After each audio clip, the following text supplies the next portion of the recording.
Shri Krishna Chaitanya Prabhu Nityananda Shri Advaita Gadadhara Srinivasa Gaura Hare Krishna, Krishna Krishna, Hare Hare, Hare Rama, Rama Rama, Hare Hare. So continuing reading Saranagati by Vinod Thakur. This is the next song also is a song describing Bhakti Thakur's life. It's similar to one we've been reading. He says, Jauvane jakhona dhana uparjane hoila vipula kami. He says, in my youth, I was very anxious to get a lot of money. Dharma sharia grihinir kar dharinu thokana ami. So, following the religious principles, I married a wife. Because the general religious principle according to Karma Kanda is that everybody should get married. Pravriti marg, nivriti marg. Those who are on the path of worldly improvement, for them, marriage is compulsory. That's why sometimes in the scriptures you find there is lavish praise of the householder's life. There is so much description how it is the best ashram of all. It is the best for people, that is given there because it is the best for those who are materially attached. So to give them encouragement, there is so much description of the glories of householder life. But as we will see from these descriptions of Bhaktivinoda Thakur, that material entanglement is not at all auspicious for spiritual advancement. Samsara pataye tahara shahit kala koi koino koto. He says that with my wife I made a nice home. Just like the little birds, they also get married and they make a nice home. And they think life is wonderful. If you see the little sparrows, they fly around, husband and wife together, chirping like this, and bobbing their head up and down, and flying here and there, and thinking life is so wonderful. My wife is the most beautiful sparrow, Miss Sparrow, and Mrs. Sparrow is thinking my husband is the best husband in the whole world. So, kala koi koino koto. I simply, in this way, Bhaktivinoda Thakur says, I simply wasted so much time. Bahu shuta janama labhilo morame hoino hoto. So gradually I had many sons and daughters. This was quite normal previously. People would have 11, 12, 15 children. Nowadays we think that's something extraordinary due to the use of contraceptives. But previously everybody used to have contraceptives one thing and abortion another thing. That was a very normal thing to have many children. I know in my mother's family, I think there were 11 or 13 children. Bhaktivinoda Thakur, he also had 13 children. So he says here, Morame hoino hoto, that more and more children came, and my heart became more and more heavy. Samsare bha, bare dine dine, achalla hoilo gati. So more and more children means more and more family responsibility, day by day increasing. So here he says, achalla hoilo gati, means my life became stereotyped.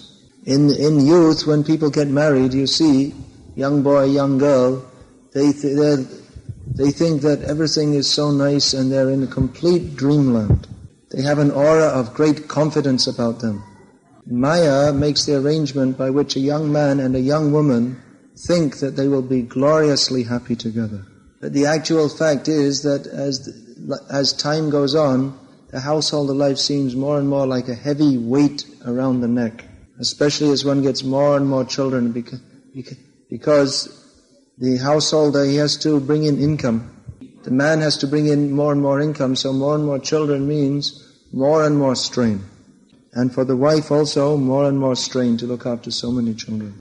So, bhardakka ashiya gherilo amare astira hoilomati. So, bhardakka ashiya. Now, old age has come, Bhaktivinoda Thakur said. And all these problems of family life are simply surrounding me on all sides. Therefore, my mind has become most disturbed. So this family life, materialistic family life, is typical of the mode of passion. In the beginning it seems just like nectar, but at the end just like poison. Pirai asthya chintai jarito abhave jalito chitta. He says that in my old age, my body is aching from so many different pains. And not only physically but mentally also, my mind is burning. because of not being able to provide as nicely as I would have wanted for my children. Upayna dekhi andhakar moy ekon hoyeche bhit.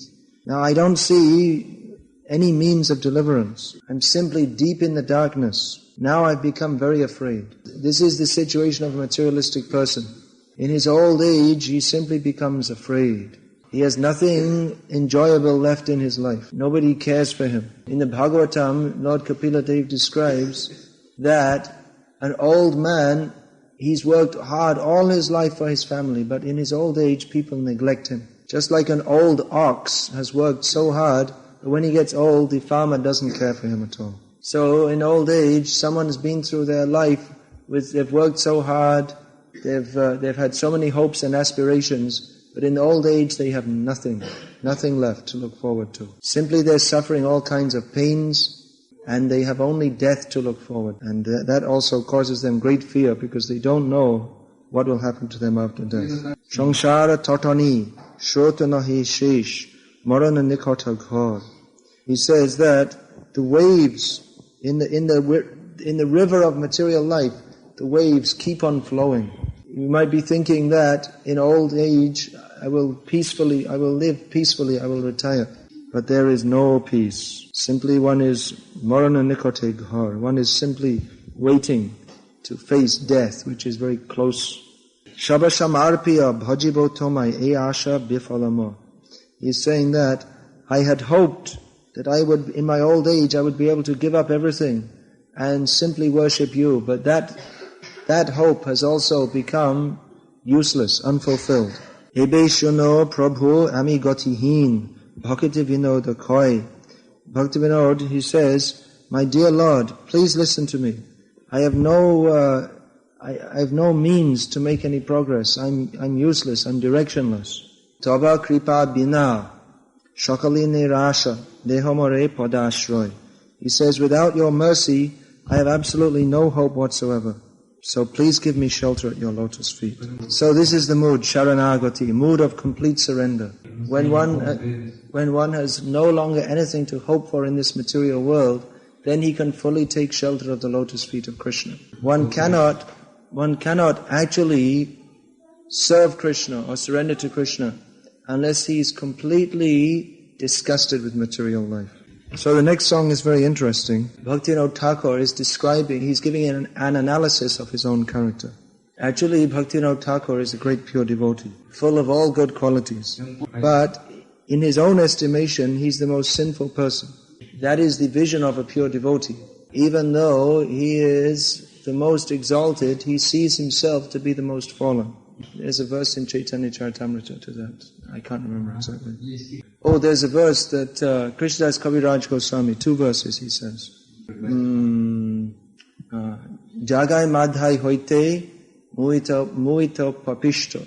Purishe kit hoite muito laghishto. He says that I am more sinful than Jagai and Madhai. And I am more sinful, so I am lower than the worms in stew. Je mora nam shune tara punna koi. Je mora nam loi tara papa koi. Tara papa hoi. He says that if anyone even hears my name, then his pious activities become spoiled. And if anyone says my name, he becomes sinful. So Prabhupada, he commented that Krishnadas Kaviraj Goswami, he wasn't only saying this, he actually felt this very deeply in his heart. Sometimes we may make a show of being humble. We may say, oh, I'm the most fallen. But we don't really feel it in our heart. We say, oh, I'm the most fallen. And someone says, yes. What? You're insulting me? But Bhaktivinoda Thakur, as a pure devotee, he's actually feeling himself very fallen. So now he's giving another description of his life. Amar jivan shada pape rata nahika punnara lesh. He says that my life is simply full of sinful activities, and not even a slight tinge of pious activities. Porere udbeg diachi je kato diachi jebere klesh. He says that my whole business in life has been to give anxiety and trouble to others. Nija shuka lagi pape nahi dori doyahini hino sharta poro. He says that for the sake of my own happiness, I never cared to do all kinds of sinful activities. I never had any fear that now I'm doing something sinful. I'm completely devoid of any mercy towards anybody. And all I'm interested in is my own interest. Para shuke duki shada mittabhashi, para dukha shuka karo. He says that if I see that someone is happy or flourishing or prosperous, I become unhappy. So this is a position of a materialistic person. If he sees someone is doing very nicely, he becomes very envious of him. And para dukkha shuki. If he sees that someone is unhappy, he becomes very happy. If someone, this is typical of the envious nature of materialistic people. Very envious nature. They simply want their own prestige, their own position to come up. This is particularly true in politics. Politics doesn't only mean political parties, but even just like in a factory there may be politics. Wherever there is a group of people together, it may be also in an ashram community, that someone tries to make his own position stronger by putting other people down. And because of the envy which is inherent in our heart, we always try to push ourselves up and push others down. Especially if someone is going up, if someone is doing very nicely, we criticize them. Or if someone is struggling, instead of trying to help them, we simply laugh at them. This is materialistic mentality. And shada mittabhashi, always telling lies. That we see some people, they don't care to speak the truth. They always say to the other person something that will put them to an advantage. They don't care whether it's true or not. Or they may be expert in speaking the truth, but with a certain angle, certain little change for their own advantage. Or they may speak a half-truth or a quarter-truth. Whatever is suitable for their own purpose. Ashesha kamana hridi majhemor krodhi dambha parayan madamata shada vishaye mohito hingsha garba vibhushan. He says, I have unlimited material desires sitting within my heart. This is described by Lord Krishna in Bhagavad Gita. Dushparena anulena cha. These material desires, so many desires, they simply burn in our heart. Simply burning means we feel no peace in our heart whatsoever. Therefore, krodhi, we very angry nature.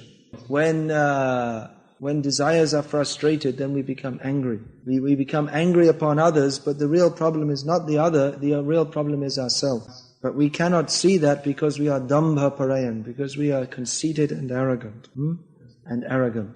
Arrogant, well, conceited, you know what it means? Conceited, arrogant, you know what it means? Conceited means very puffed up, thinking that I am right under all circumstances. Very complacent, I am better than everybody else. So, Magda Mata Sada, Vishaye Mohita Hingja Garba Vibhushan. Because the mind is completely absorbed in thoughts of sense gratification, therefore he cannot think clearly at all, cannot see things clearly at all. Just like someone intoxicated.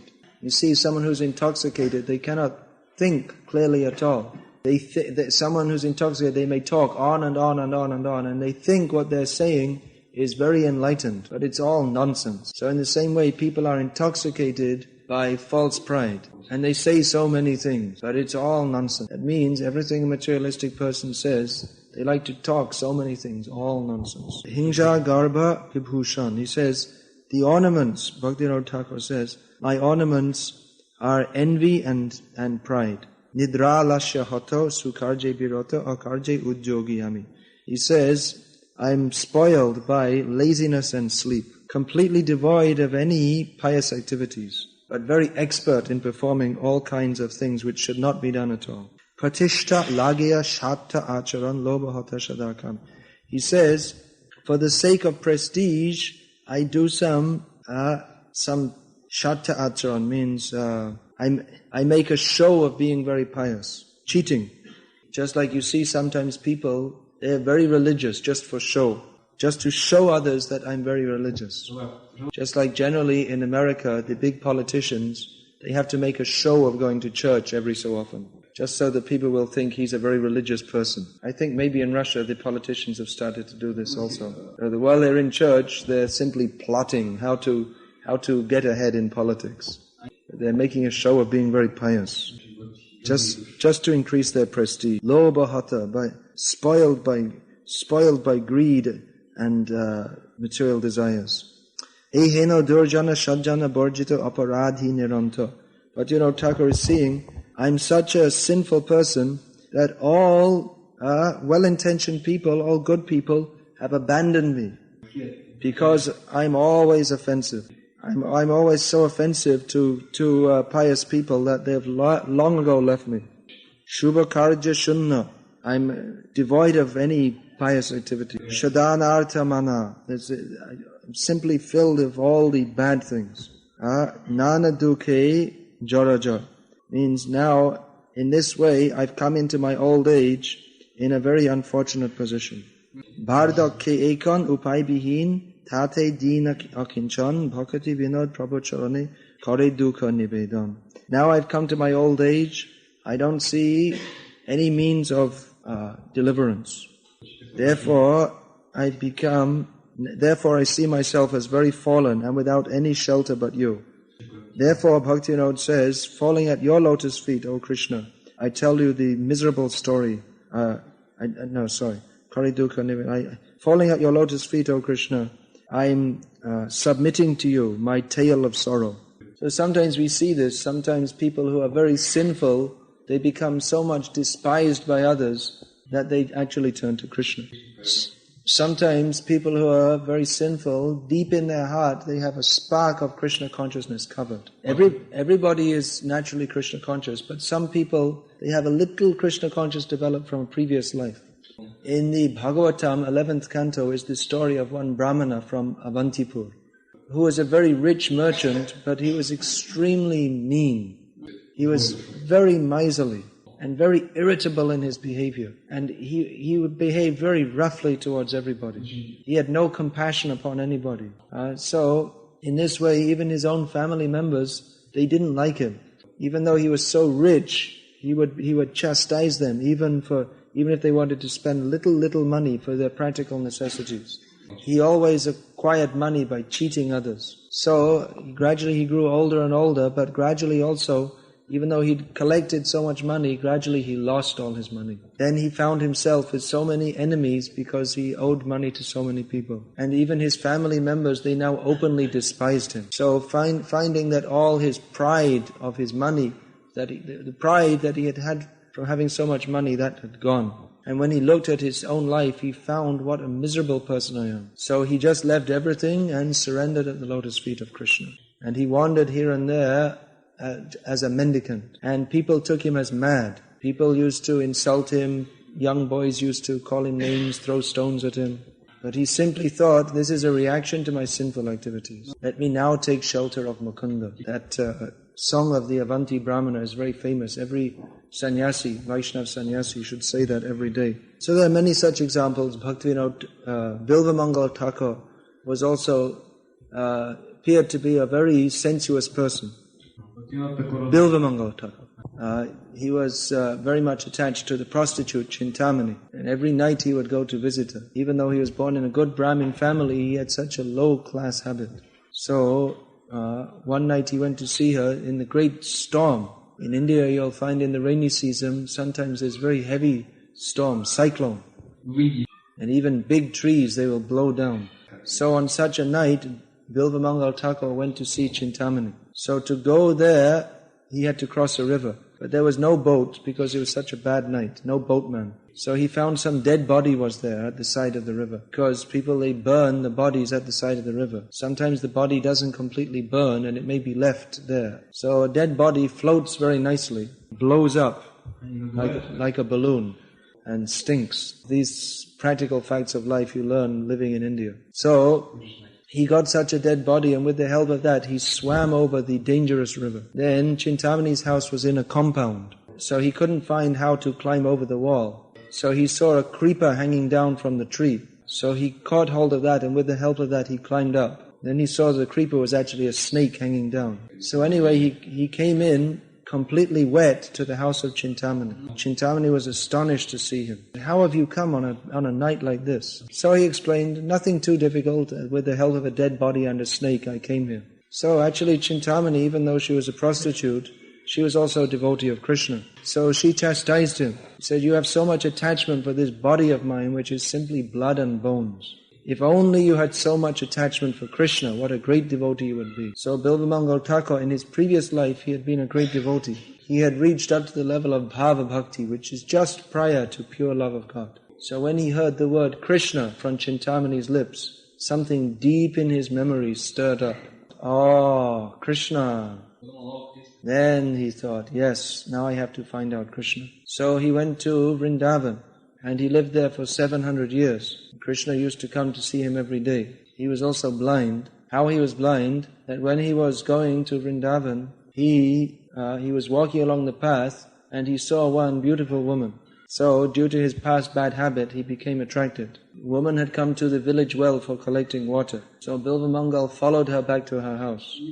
When she came to her house, she reported to her husband, this Brahmin is following me. So this woman was from Vaishya caste. So they had great respect for Brahmanas. So the Vaishya man, he saw Bilvamangal had come and he greeted him with great respect as a Brahmana. So he said, welcome to our house, how can we serve you? So Bilvamangal quite shamelessly said, I would like to enjoy your wife. He said, yes, all right, whatever Brahmin wants we have to fulfill. So he sent his wife into the room with Bilvamangal. Bilvamangal said, Mother, please give me the pins from your hair. So taking the pin from his hair, he put in his eyes. He said, let these eyes go because my eyes are always misleading me. Now I'll no longer see the attraction of Maya. We don't recommend this as a general process. Bilvamangal Thakur did it, but we should not do it. Anyway, he was blind, living in Vrindavan, but Krishna used to come to see him every day. So this is a story that however fallen one may be, apparently, he can revive his full Krishna consciousness. Bilvamangal Thakur wrote Krishna Karnamrita, which is one of the most important books of the Gauriya Vaishnava. Bhaktivinoda Thakur, he wrote so many important books and songs. So of course, they're great liberated souls, but they are appearing as ordinary worldly materialistic people, just to give us some encouragement that even we may be the worst of the worst, but if we surrender to Krishna, we can be delivered. This description in this song is not meant for Bhaktivinoda Thakur, it's meant for you and me. We have all these nice qualities or bad qualities, full of material desires, angry, puffed up. So Bhaktivinoda Thakur is teaching us that even if we are full of so many bad desires, at any stage of our life, if we simply surrender to Krishna, Krishna will deliver us. All right, so any question? So, in our level, we can just say that this habit and this habit and this habit, and it's obvious why we can find out the real, have some bad habits. But in the level of Bhakti, how he can find some bad qualities in his character. Yeah, that I explained this morning also. Or was it yesterday? That pure devotees are decorated with all good qualities, but they see themselves to be very bad. Just like someone who's in Maya, they don't see they're very bad, they think I'm very good. So there's another kind of Maya called Yoga Maya, by which the pure devotees, they don't think of themselves as pure devotees. They actually think they're very fallen. She's asking if you hate your own body and all this world, you just completely don't, in any way attracting you. What does it mean? What's the question? I don't know. What does it mean? What does what mean? If you feel that you hate, this body and all this world, you don't have any attraction. Is he feeling like that? He should. That's a question. He hates his body. Yourself. Well, we shouldn't exactly hate it, because hate is one kind of attachment. It means a strong concentration of thought. The real thing is to be not attached, neither to be strongly attached to the body, nor strongly hating it. Rather, we should see we have this human body that is a gift from Krishna we should use for the sake of serving Him. Can you say, is there any position in which we have some troubles to surrender to Krishna? What does this trouble mean? Trouble means we don't want to surrender to Krishna. That's the whole trouble. That's the whole trouble of our life. All our troubles are caused because we don't want to surrender to Krishna. And if we do want to surrender to Krishna, there's nothing that can stop us surrendering. But if we don't want to surrender to Krishna, we can find out all kinds of reasons why not to surrender to Krishna. Sometimes we may see someone who was engaged in devotional service but has now gone back to materialistic life. And they'll give so many excuses. Well, actually, I wanted to be a devotee, but... And after the word but will come so much nonsense. Because there's no reason not to be a devotee. If we want to be a devotee, there's nothing that can stop us. Even if Hiranyakashipu comes with all his demoniac forces to try to force us not to be a devotee, if we have the determination of Prahlad, then nothing can stop us. There's nothing external that can stop us from surrendering to Krishna. It's only our own material attachments. Rascal mentality.